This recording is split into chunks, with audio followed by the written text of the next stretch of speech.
Caruana starts the game with the move d4, and we are in round 9 of Tata Steel chess tournament. Caruana's opponent, Nadirbek Abdusadorov, is one of the leaders of the tournament with 6 points out of 9, and he plays the move d5. Caruana continues with knight f3, we have knight f6, and here's the first surprise of the game. Move number 3, c3. Not a very popular move in this position. Normally white plays either c4 or develop the bishop to f4, but Caruana, one of the best chess players in the United States, if not the best in the last decade, plays c3, which is really unusual.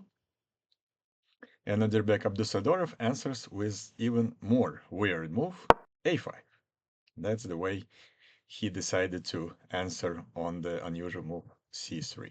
Then the games becomes more standard.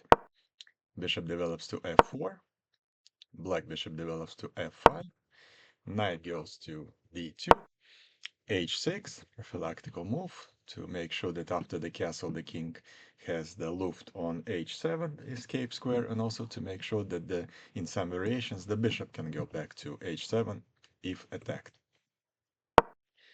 White plays e3 to develop the bishop on the white diagonal, e6, queen b3. Queen b3 is attacking the pawn on b7, so it has to be protected.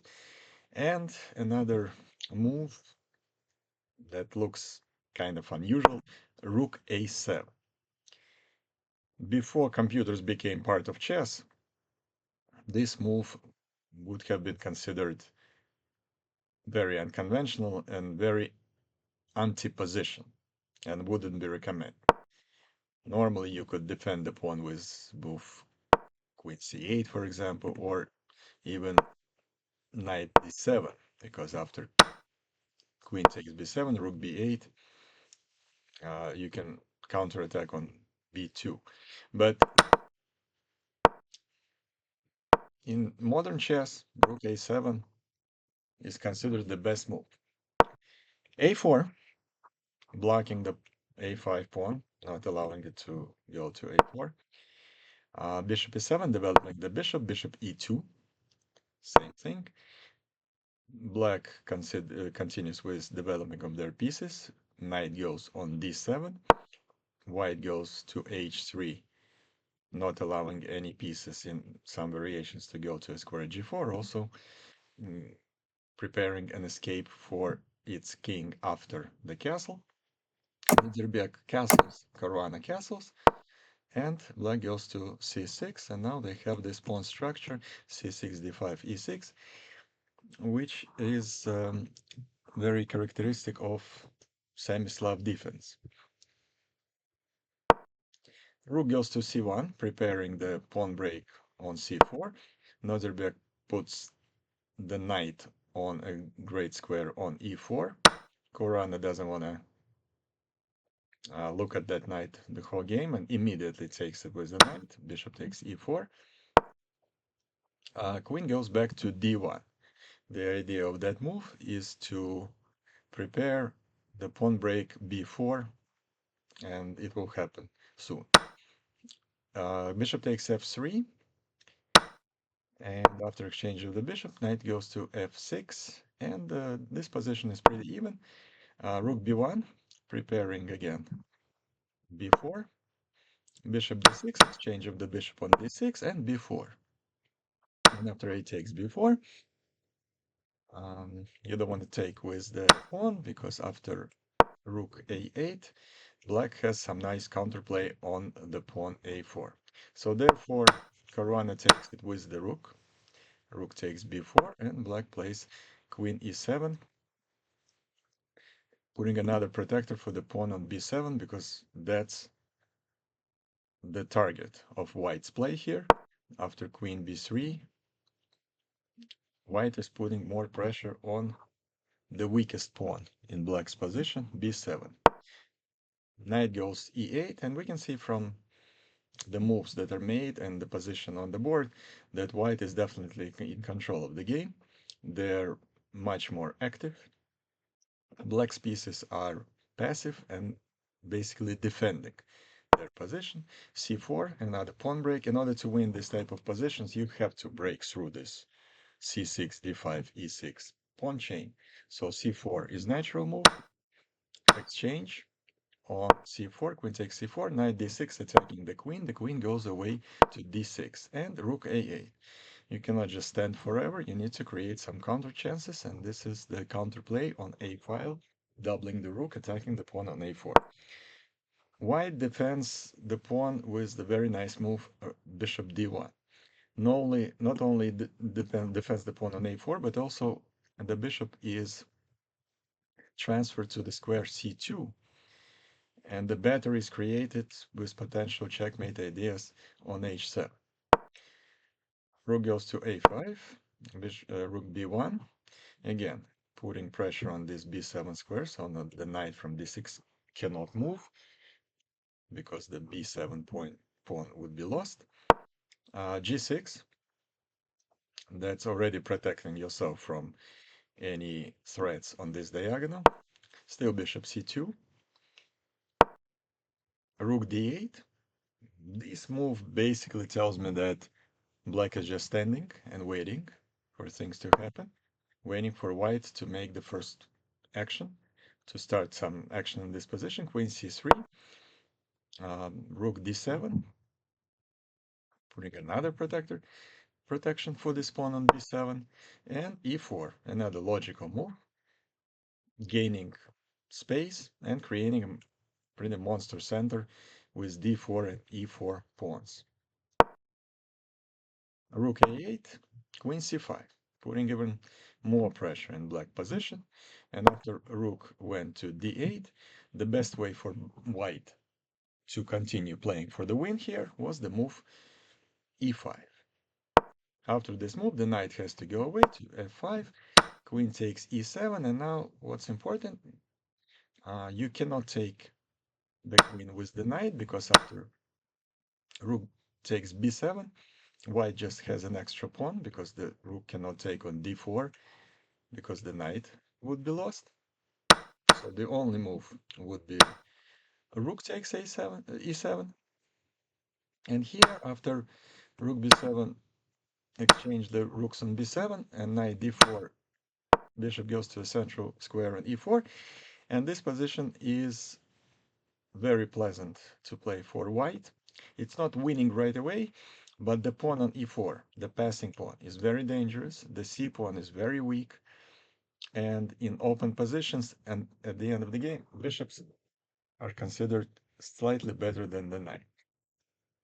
So this position, according to computers, is almost 1 point, 1 pawn advantage for white, and Caruana could have played this for a win, but instead, not sure for what reason, he decided to play bishop d3, and after queen g5, exchange of the queens, and moves f3 and king g7, both opponents kind of agreed that this position is not worth playing further. It's a even position, and agreed to a draw. And after this game, uh, Nozerbeck remained 1 point ahead of Fabiano Caruana in the standings. The next game that we're going to look at is between the world champion Gukesh and another grandmaster from India, Leon Mendonca. Both of them are 18-year-old, actually. We're going to start with this position. Let's take a look at this position. White has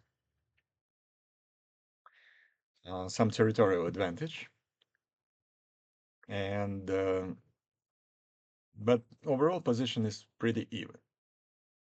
I like the F file for white in this position. D6 pawn is pretty weak. Black would have to go eventually to D5 in order to protect this pawn. And also, white can start pressuring black center with the move D4 and pressuring this pawn on E5. So white is a little better. In this position, Gukesh plays D4, immediately starting gaining space in the middle. Mendonca answers with bishop c6, attacking the pawn on e4. But what turns out to be even more dangerous is white pressuring the pawn on e5. So they have 4 attackers right now on the pawn on e5, and that pawn, and only 3 defenders for black. So this pawn is very important, so rook e8 is a necessary move to protect the pawn on e5. Bishop b3, putting the bishop on a very nice diagonal here. Rook a8 and knight d2. Some maneuvering of the knight. Rook goes to f8. Bishop c2 protecting the pawn on e4. Some counterplay on the king side of the board by Mendonca with knight h5, with the idea of taking the important bishop on g3. Therefore, the bishop goes away on the square e1, and the knight goes back on square f6. Here comes rook f5. Black exchange the rooks on the a5 square, which turned out to be a mistake, because after b takes a5, this pawn on a5 becomes very, very dangerous and will eventually be the decisive factor in this game. Rook e8, d5, blocking black pawns in the middle of the board and creating even more space for the pieces, for white pieces. Bishop goes to d7, attacking the rook on f5. The rook goes away to f2, and bishop goes to c8, which is another mistake in this position. The best way for black to continue with counter chances would be to put the rook on the a file and starting some attacking, possibly attacking the pawn on a5. Instead, bishop goes to c8, knight goes to f1, possibly transferring to a nice square of f5. Queen a7. Now knight g3 is not possible because the pawn on e3 would be under attack. Therefore, queen a3, not only defending this pawn, but also attacking the weak pawn on d6. Black defends the pawn with the move rook d8. And after bishop b4, we can see that white pieces are getting activated.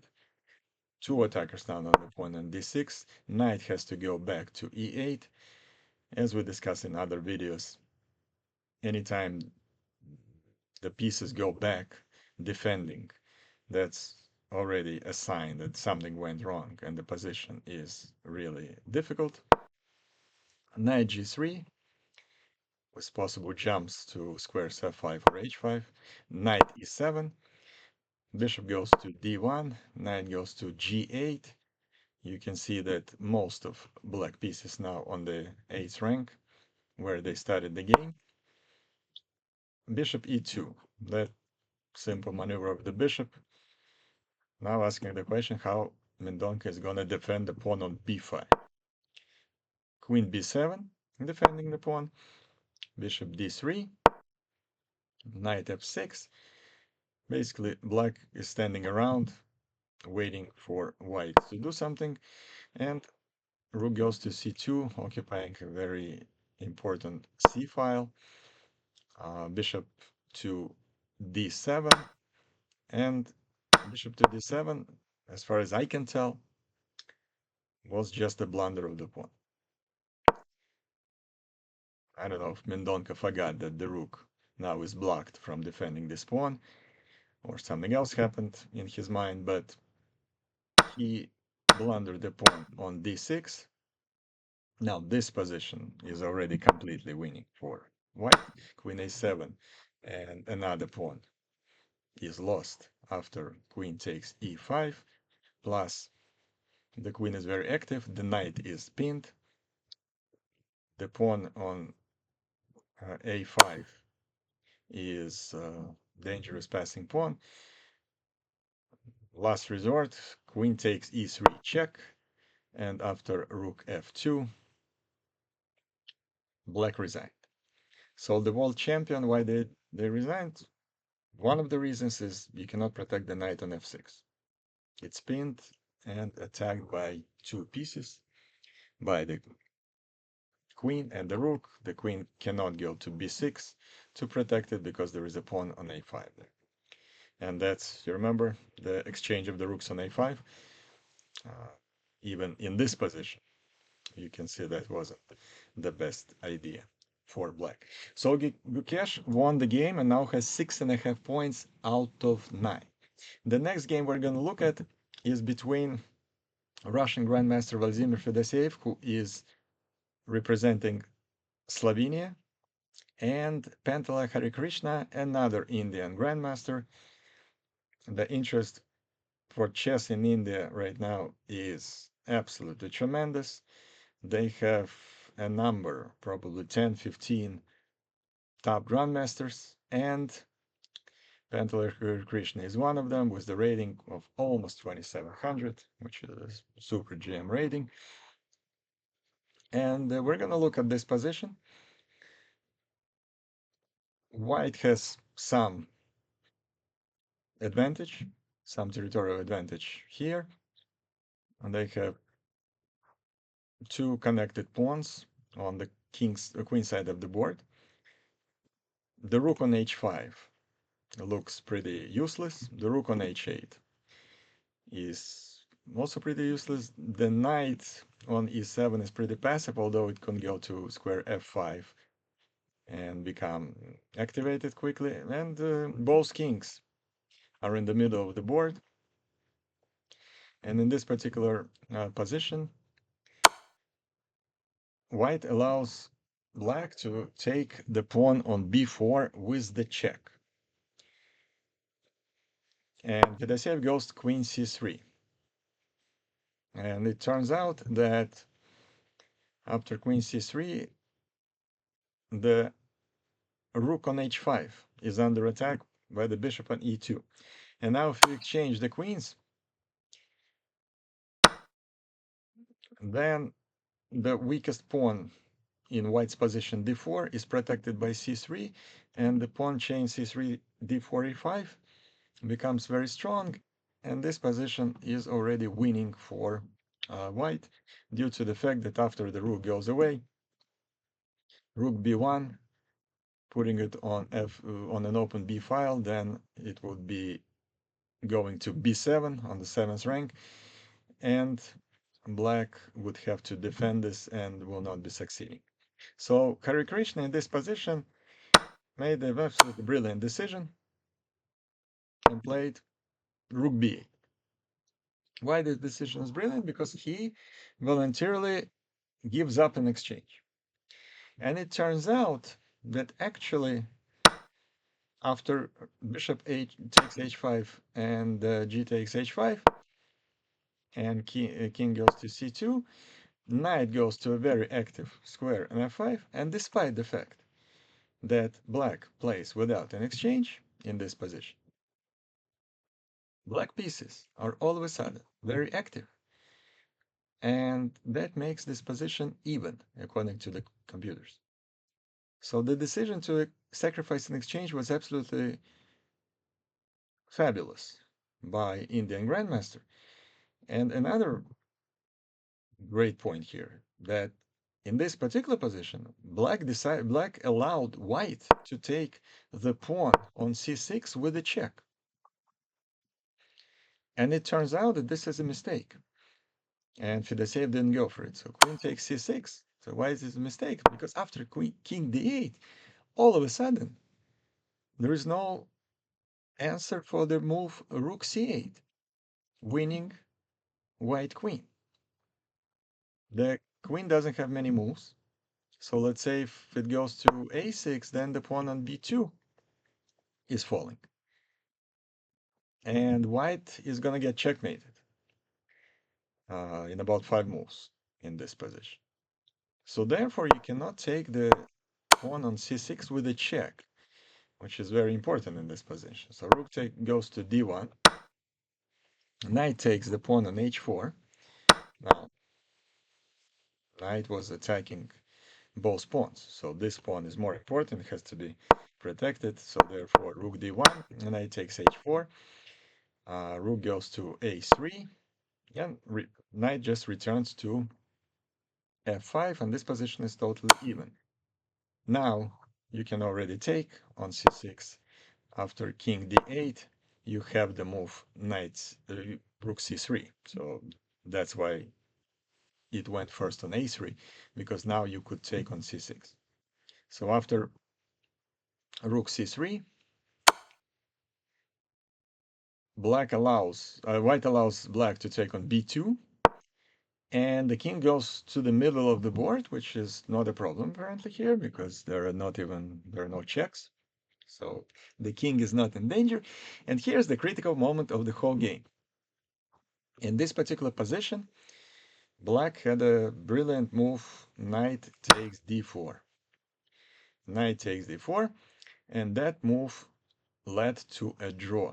And the reason it led to a draw, because now after king take d4, black plays without a rook, but after queen takes f2, white king cannot escape checks. It cannot escape checks, and um, it would be a perpetual check, and the game will end in a draw. And if you try to defend yourself from the checks with, let's say, rook e3, you can even lose this position for white after check from the rook. And let's say king d3, rook b3, and basically checkmate here. So that knight d4 move was missed by Hare Krishna, and instead he played the move knight e7, which is more passive. And after queen c7 check, king e8,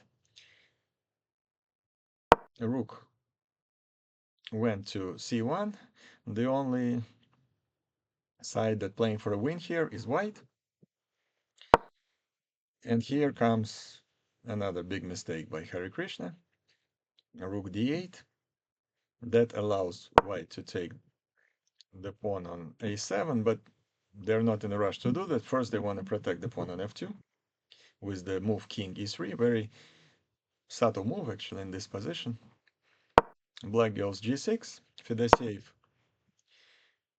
moves the pawn even further to a5. Rook e7 attacking the queen. The queen moves away to c5. Rook b7 and a6 attacking the rook on b7. The rook, you would think, had to stay on the 7th rank to protect the pawn on a7, but instead, in this position, Hare Krishna again had chances to equalize after the move rook b3. And after exchange of the rooks, let's say queen c3, queen b5, this position is better for white, but not winning immediately. So instead, he played, after a6, he played a rook d7, and after queen a3, it turns out that black is hopeless. Queen goes to b6, queen a4, knight a5 check, the last resort. King goes simply back to d3, the pawn on d4 is protected, rook on d7 is pinned, therefore black tries to unpin the rook, and there are some calculations that had to be made what will happen if you take actually the rook on d7, and then after queen d4, Fedosеев had to calculate that there is no danger of getting a perpetual check here, so he decided not even to bother with this, and in this position just played a simple move, rook b3. And after rook b3, queen d8, and the white rook goes to b7. Now it's an attack on rook on d7, Obviously, you cannot take here because after an exchange, there is no answer for the move rook c8. So in this position, black goes with the rook to e7, and after queen b4, pinning that knight, that rook to the king, Hare Krishna resigned because there is no answer for the coming move, rook b8, winning the queen. Just in case, let's say, what if king g7, if king g7, still rook b8, you don't win the queen because now the queen can. No, actually, no. There are no moves to the queen for the queen anyway, so it doesn't matter whether it's a pin or not. The queen just have no moves. If it goes to d7, that's the only move actually that's remaining. Then another rook goes to c8, and there would be no answer for the checkmate. So this position is winning any way you want. Hare Krishna resigned, and Fedosеев now has 6 points out of 9. One more game I want to show you. It's mostly for what did not happen in the game between two Netherlands grandmasters, John Jordan van Foreest and Max Wormerda. In this particular position, which is pretty standard, a complicated middle game, the most interesting variation was if black played b5.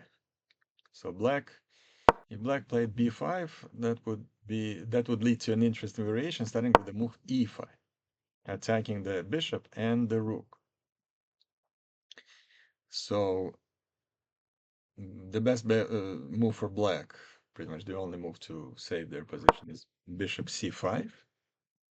And now after queen takes a8 and bishop b7, the queen is trapped on a8. It doesn't have any moves, but there is the following combination. Rook takes d7, another sacrifice. Queen takes d7. Very important move, rook d1, attacking the queen. The queen still has to protect the bishop on b7. Queen c6, attacking the queen and the checkmate. But there is a move, queen takes b7. Queen takes b7, and bishop takes c5. And after all these complications, white would have 3 pieces for the queen and a much better position. So that was just an interesting combination that didn't happen in the game. What happened in the game, Warmerdam played bishop h2 check and returned the bishop to e5. Strategically not the best decision because that square is better used by the knight. But he put the bishop there. White played rook c1, x-raying the queen on c7, so therefore the queen goes away to b8. You can see that in this particular position, white is already better. Black pieces are passive. Queen g4, knight f6 attacking the queen. The queen moves away to h4. Now the black plays b5 because they have to somehow develop their pieces. F4, standard attacking move on the queen side of the board. And the position starts looking very dangerous for black. They exchange the knight on c3. They play bishop b7. Now let's take a look what will happen if they take the pawn on e4. Rook d8 wins the game on the spot with the threat of rook takes f8 and queen d8 checkmate. And there is no real solution for that for black. So the best move would be just to play something like bishop b7 and losing the queen. So you couldn't take on e4.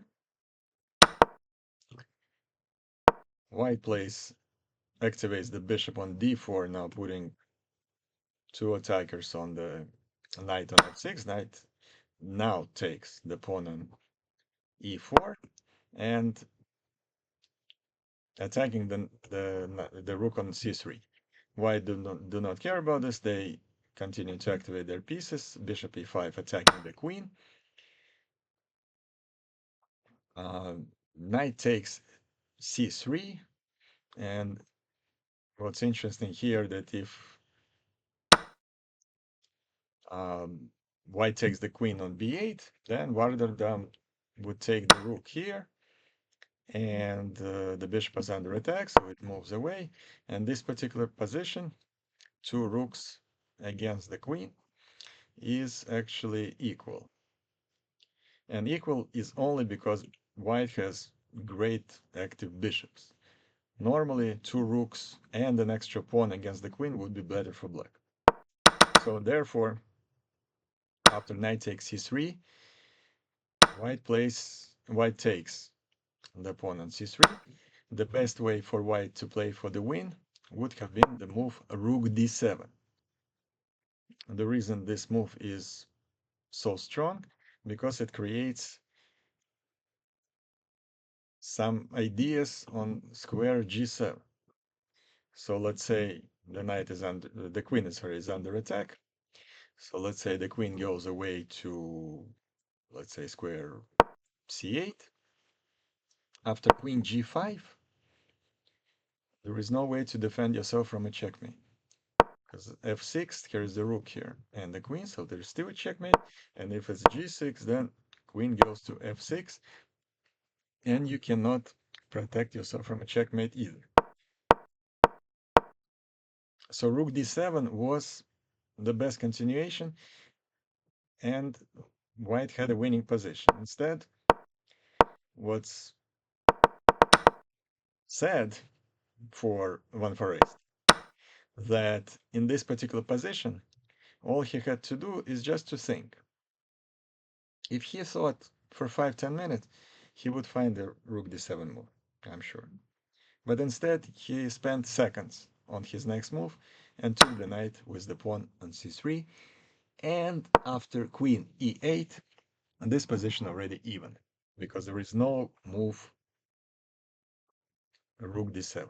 And now, after, sorry, let's say if White plays queen g5, in this particular case, attacking the checkmate, then there is f6. And not only there is no checkmate, but now White will lose a bishop because of the fork. Remember, in the previous scenario, the rook was on d7, and there was a checkmate on g7. So, in this particular position, White realized they cannot really win this, at least right away, and they found what computer shows as a brilliant move. Bishop takes g7. I'm not sure I exactly agree that this move is brilliant, and because that just leads to a draw.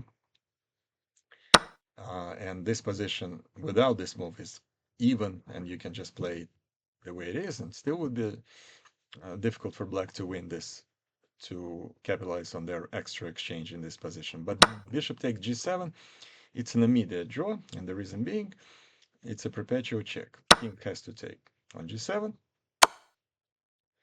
and then the king cannot escape the check. So there were a couple of more checks, and the position repeated 3 times, and both Netherlands grandmasters, playing a very fascinating game, agreed to a draw. Let's take a look at the standings after 9 rounds, and we have a sole leader of the tournament, the world champion Gukesh with 6.5 points.